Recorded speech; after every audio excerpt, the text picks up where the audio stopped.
օրեր առաջ համացանցում տարածված կենդանիների մարտերի տեսանյութը ցավոք իրական դեպք է։ Հայաստանում կա օրենք, որով հստակ արգելվում է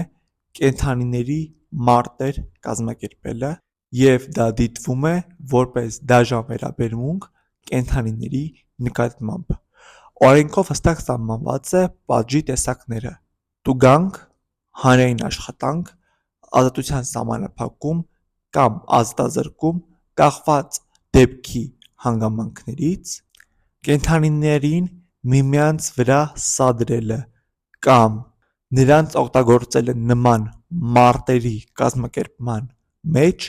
ևս արգելված է։ Եթե դուք ևս